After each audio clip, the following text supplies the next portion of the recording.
So I am half Korean. Even if you guys in TSA have already decided otherwise. I'm a single dad of 5. 4 of them are cats. I have the ankles of a frail bird. And I'm currently in a complicated polyamorous relationship with several wonderful food groups. Growing up with a Korean mom who spoke very little English meant that I got to hear her versions of common phrases. Here's my 2 favorites. The first one, "You're cruising for a bruisin'." But in her broken English, it would always come out as, "You want a cruise or a bruise?" Always choose cruise, because you're probably still going to get hit with a shoe, but you never know. And the second phrase that I really loved was, "Stop beating around the bush." And this one, yeah.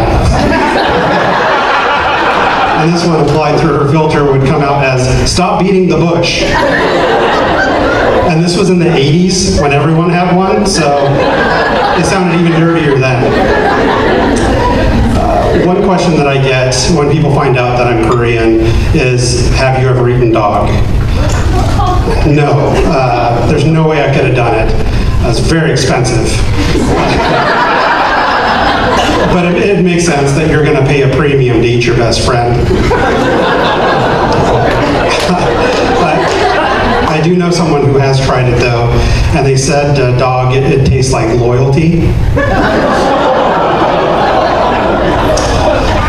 Speaking of delicious things, I love coffee, but for a while my coffee order got really just elaborate and out of control.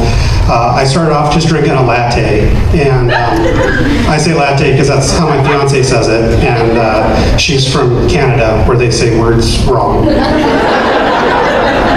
But it went from just like a simple drink until I was ordering an iced quad venti vanilla soy latte with 1 pump hazelnut and 2 Splenda.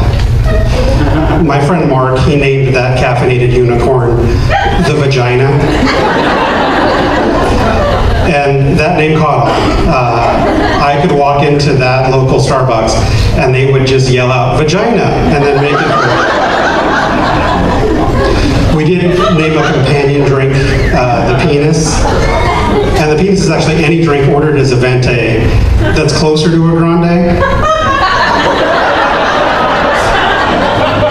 And if it's iced, it's a short.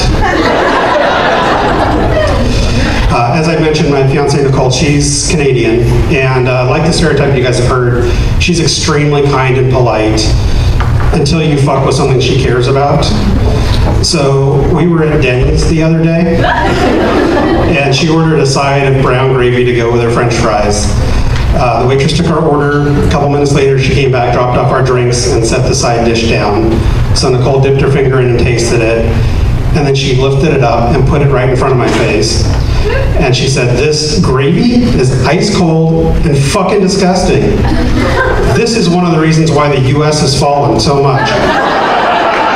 That they can't make a decent brown gravy. Just one more thing Canada does better." So I tried to remind her that we were at Denny's,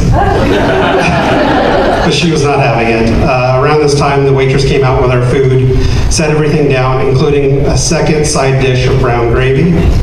So we were both kind of confused. I dipped my finger in the first dish and tasted it. It was the balsamic vinegar dressing for my salad, or as I now call it, salad gravy. And because she's engaged to someone who can't let things go, I've renamed a few other things. Milk is now cereal gravy. Alcohol is happy gravy. And coffee is murder prevention gravy. A coworker of mine, I found out, is a huge fan of Paul Walker, who most of us know probably from the Fast and Furious movies. I think she's here. When I found out, I put together like a picture collage for her to use as like a screensaver or background and sent it to her. And then that's when I found out she was extremely picky. She sent it back to me and told me to redo the whole thing with pictures of him from before the accident.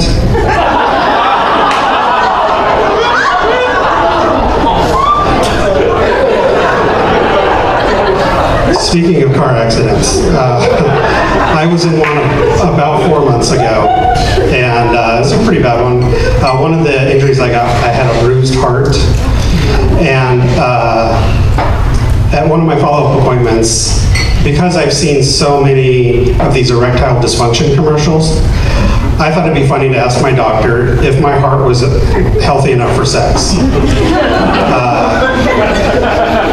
So he laughed, and he said, yeah, you're fine. And then he fucked me.